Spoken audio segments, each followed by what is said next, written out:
Hey, what's going on? It's Blackson97 here, back with another deck profile. Today we'll be profiling Armed Dragon Thunders. It's definitely one of my favorite archetypes of all time, especially the original Armed Dragons. I think back in the day I splashed in level 3s and level 5s into any deck I was building. Definitely was a fan of Chaz Princeton from the anime as well, so this definitely holds a big spot in my heart just in terms of cool design for cards and just being the most memorable for me, so there's a lot to enjoy here. So let's become meteorologists and weathermen and find out more about Thunder, starting with 3 copies of Armed Dragon Thunder level 3. What's cool about the new Armed Dragon Thunder monsters is they all take on the names of their original counterparts, Thunder level 3 taking on the name of Armed Dragon level 3, while they're on the field or in the graveyard. They also have an effect that most of them share where they can send a monster from hand to graveyard, as well as sending themselves from field to graveyard to level up or level down into other Armed Dragon monsters, both Thunders and their original lineup as well, which is super cool. And then as a cherry on top, when they're sent to the graveyard to activate a Dragon Monsters effect, they usually have some bonus effect just to kind of alleviate all the resources you'll be going through in order to level up or level down into any situation. So let's start with level 3. Obviously becomes level 3 while in the field or in the graveyard. Send a monster from hand to the graveyard to then send level 3 from field to graveyard, to then special summon a level 5 or lower Armed Dragon monster from hand or deck.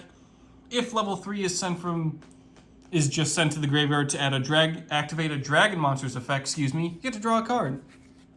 Super simple, easy to fulfill. They have plenty of ways of putting this guy out on the field, so they definitely want you to invest as many copies as you can, especially with their archetypal spell that's kind of like a unexpected die card where you can just put a level 3 Armed Dragon out on the field from the deck, so definitely want to max out on him, or at least run 2 of level 3, and then max out on their spell card, Armed Dragon Flash. We'll get to the spells a little bit later in the profile, but for now, let's take a look at Armed Dragon level 5. We're running 3 copies of him. Comes Armed Dragon level 5 while in the field or in the graveyard. Obviously send a monster from hand to graveyard to then send him to the graveyard from the field, to then special summon a level 7 or lower Armed Dragon monster from hand or deck. If he's sent to the graveyard to activate a Dragon Monsters effect, add a level 5 or higher Wind Dragon monster from deck to hand. Kind of a more generic search effect. It allows us to go into some like Dragoonity, some Dragon Rulers, any sort of generic level 5 or higher Wind Dragon monster. So super helpful that it's kind of vague like that, as you can fulfill a lot of cards that surprisingly are Wind Dragons that either have hand summoning conditions or can be summoned from the graveyard as well. Stuff like Tempest, Dragoonity, Armagram. So Armed Dragon level 5 is definitely a 3 of, as you can search out a lot of really good stuff with him. You could also search out Armed Dragon Thunder level 7, which we'll be maxing out with 3 copies of.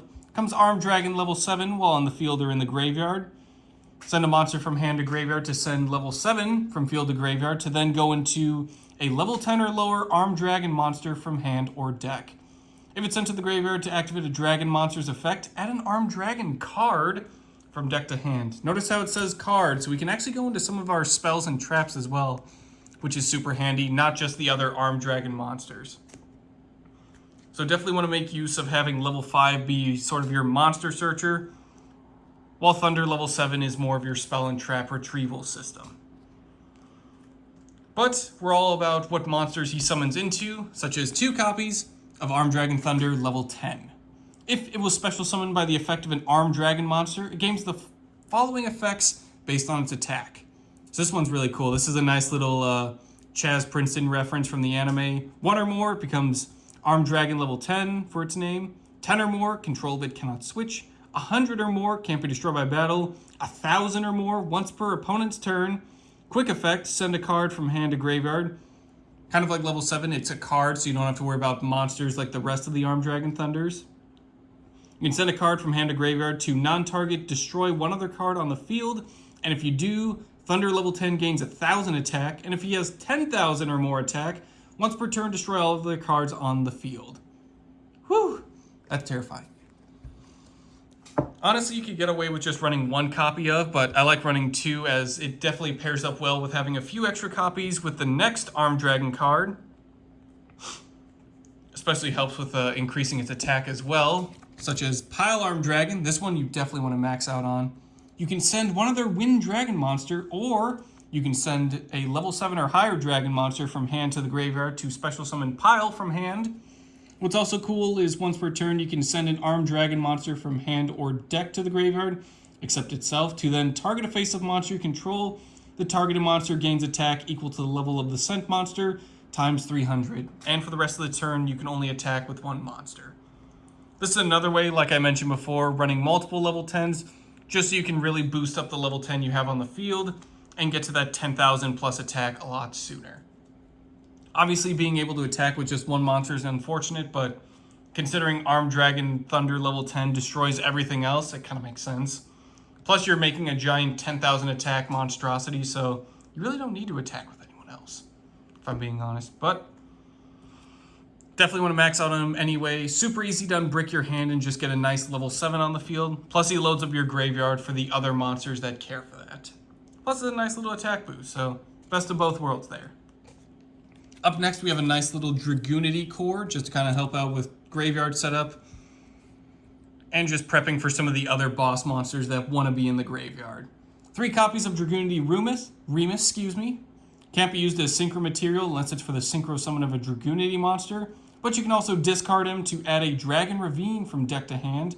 And if you control a Dragoonity monster, you get to special summon Remus from the graveyard, but banish it if it leaves the field. And if you do, for the rest of the turn, you can't special summon monsters from the extra deck except for dragons. But we're more focused on the main deck for this profile, such as the powerhouse known as Armagram.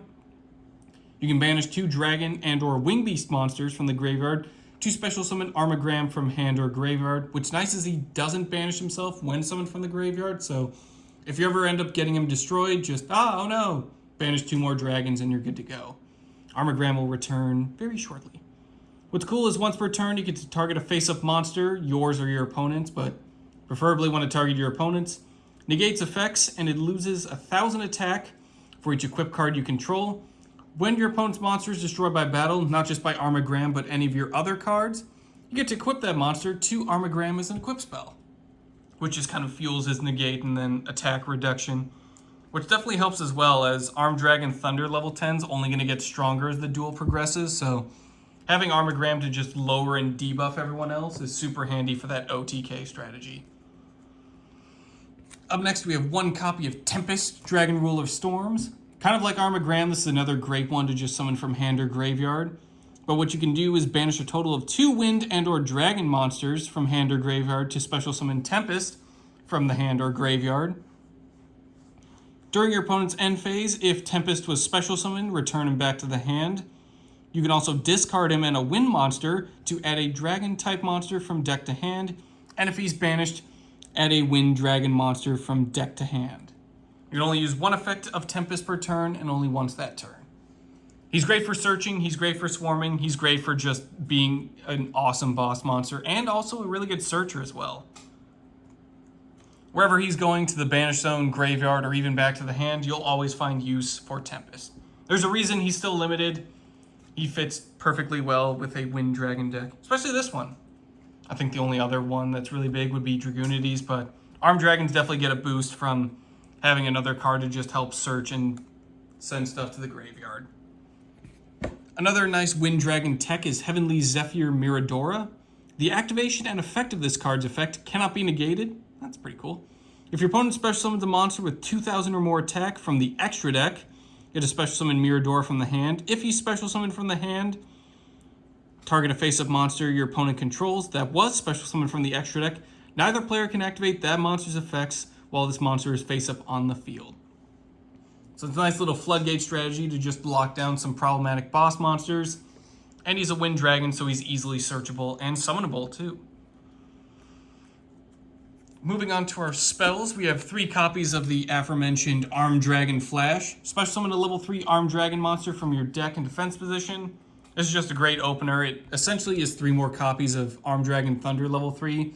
Being able to just grab them from the deck and then from there, using our monsters from hand to just level up or level down into other Armed Dragon monsters. Definitely max out on Flash when you can. Up next, we have 2 copies of Armed Dragon Lightning. If an Armed Dragon monster you control be destroyed by a card effect, you get to send Lightning to the graveyard instead. You can also target an Armed Dragon monster you control, then activate one of these effects. Either A, gains attack equal to its level times 100, even if Lightning leaves the field. So ideally, you'll target level 10 Thunder, just to give him a 1,000 attack boost. Again, get close to that 10,000 to just nuke the field. Or you can also add an Armed Dragon monster with an equal or lower level than that monster from your graveyard to your hand.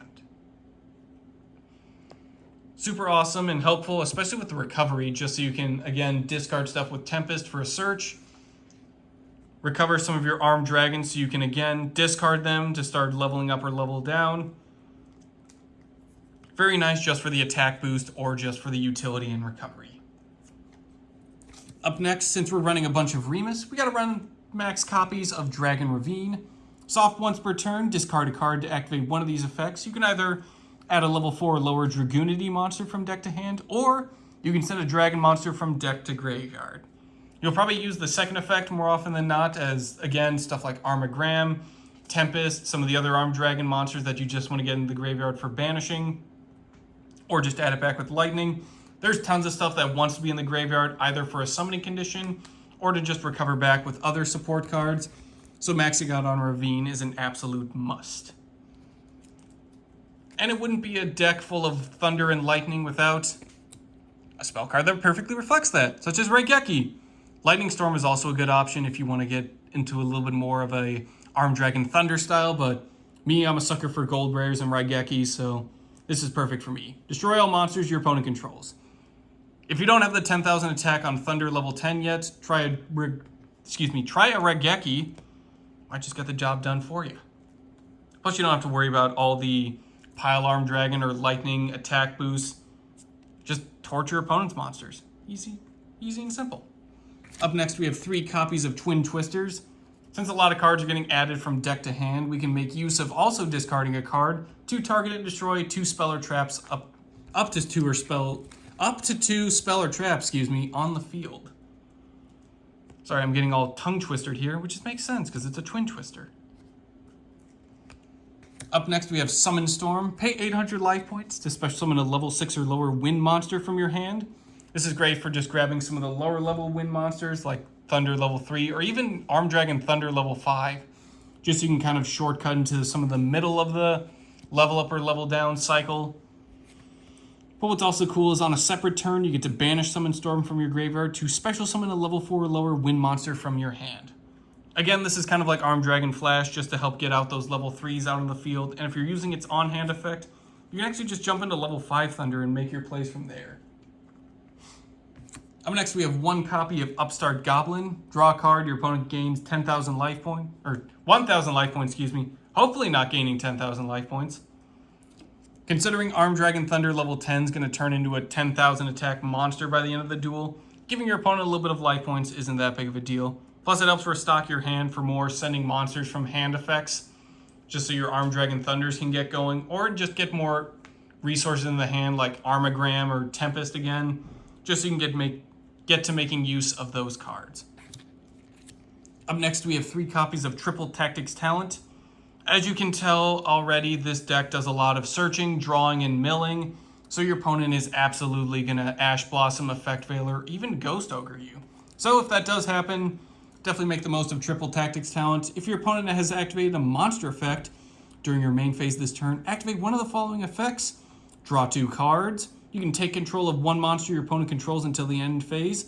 This doesn't target, so you can potentially steal something like a Dragoon and then immediately tribute it away for like a Thunder level 5, which is probably the most humorous thing you can do there. Or you can look at your opponent's hand and choose a card from it to get shuffled back into the deck. Again, like I said, you're going to get hand trapped pretty quickly with this deck, so may as well even the odds if that does happen. And then finally, to round us out, we have 3 copies of Dark Ruler No More. Negate the effects of all face-up monsters your opponent currently controls until the end of this turn. Also, for the rest of this turn, your opponent takes no damage after it resolves, and neither player can activate monster effects in response to Dark Ruler No More's activation. It is unfortunate that you lose the ability to inflict damage, but it does allow you to sort of negate all of your opponent's on-field effects and just make your plays a little bit safer. And again, with Triple Tactics Talent, if something does come from the hand, you can immediately just Triple Tactics, draw a card, or take control of one of your opponent's negated monsters, and at least make your plays from there. There isn't much of an extra deck for this time around, but any sort of rank 7 card, as you have a lot of level 7s in the deck, or just any generic Dragon Link stuff, your Guard Dragons, your Boral Links, even Hieratic Seal of Heavenly Spheres, or even Dragoonity Romulus. If you want to bump down a few copies of Remus, definitely go a long way in making this deck really shine out. But some of your rank 7s, such as Mega Phantom Beast, Dracossack, or even if you have enough of them, Kashtira Arise Heart, if you're that insane. Or just ranking up into Zeus at the end of the battle phase is also a really good option. If you can't make Thunder level 10 become 10,000 attack, you can at least just send everything else to graveyard with Zeus. That'll do it for today's deck profile. Thank you all for watching and for weathering the storm with me, and I will see you all next time.